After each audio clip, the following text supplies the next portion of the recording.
Assalamualaikum warahmatullahi wabarakatuh.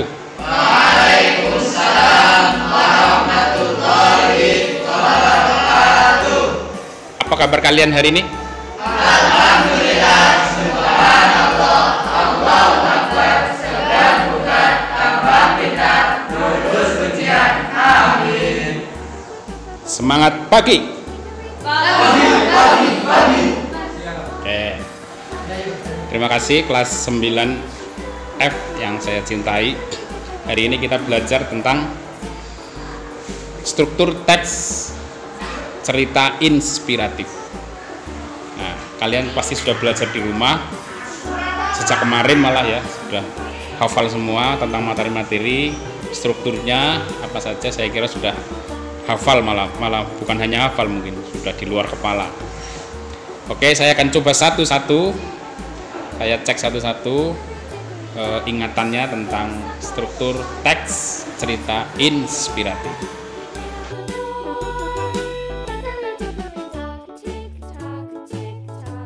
Struktur teks cerita inspiratif.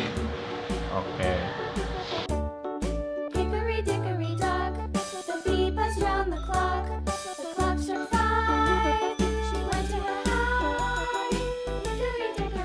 Orientasi 2. Perumitan peristiwa 3. Komplikasi 4. Resolusi 5. Koda. Orientasi adalah pengantar cerita. Perumitan peristiwa adalah kisah tokoh dan peristiwa menuju ke puncak cerita atau konflik.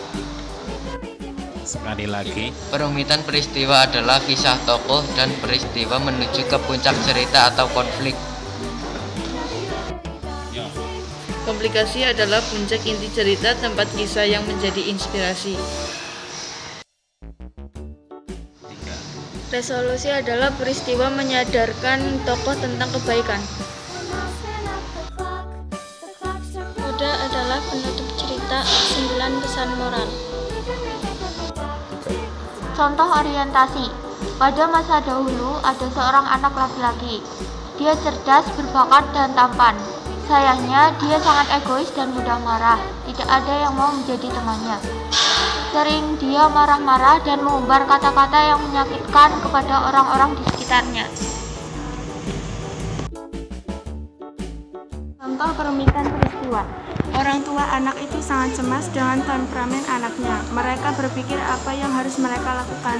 Suatu hari, ayahnya mendapat suatu ide. Dia memanggil anaknya dan memberi palu dan sekantong paku kepada anaknya. Sang ayah berkata, "Setiap kamu marah, ambil paku dan tancapkan ke pagar tua depan rumah kita sekeras mungkin." Contoh komplikasi. Pagar kayu itu ternyata sangat keras. Palu yang digunakan cukup berat. Karena anak laki-laki itu begitu beringat, pada hari pertama saja dia sudah menancapkan 37 paku. Hari demi hari, minggu demi minggu, jumlah paku yang ditancapkan semakin lama semakin berkurang. Setelah beberapa waktu, anak itu mulai paham bahwa menahan amarah itu lebih mudah daripada menancapkan paku ke pagar. Lanjutan contoh komplikasi. Suatu hari, anak itu tidak lagi memerlukan palu dan paku. Dia telah belajar menahan amarah dengan baik. Lalu dia datang ke ayahnya dan bercerita tentang keberhasilannya menahan amarah.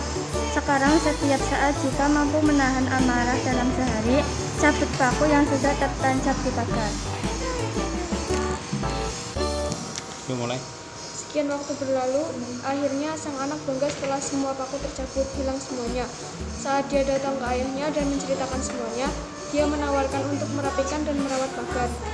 "Kamu sudah berhasil, nak, tetapi coba perhatikan lubang bekas paku itu. Pagar itu tidak akan bisa menjadi seperti semula, sudah cacat." Koda, hal yang sama terjadi saat kamu menyakiti orang dengan ucapanmu. Kata-kata meninggalkan bekas luka di hati, sama halnya lubang bekas paku di pagar.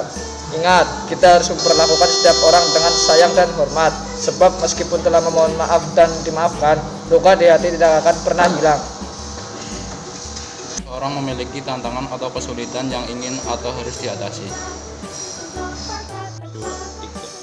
Keputusan dan tindakan diambil memanggil sang tokoh pahlawan untuk mencapai tujuan. Kesulitan demi kesulitan sering dihadapi dalam menggapai sukses.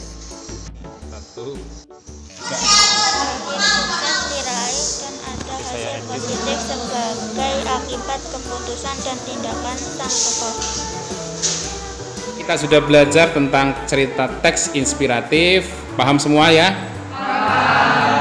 Alhamdulillah.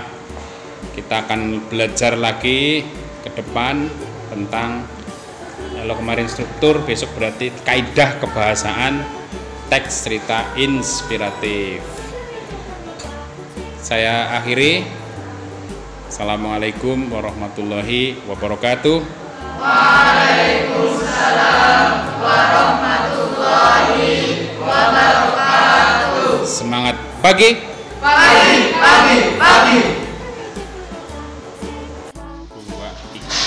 Komplikasi adalah puncak inti cerita, tempat kisah yang menjadi inspirasi. Kurang terus ulang. Jangan deket-deket wah. Justru kalau nggak dekat biar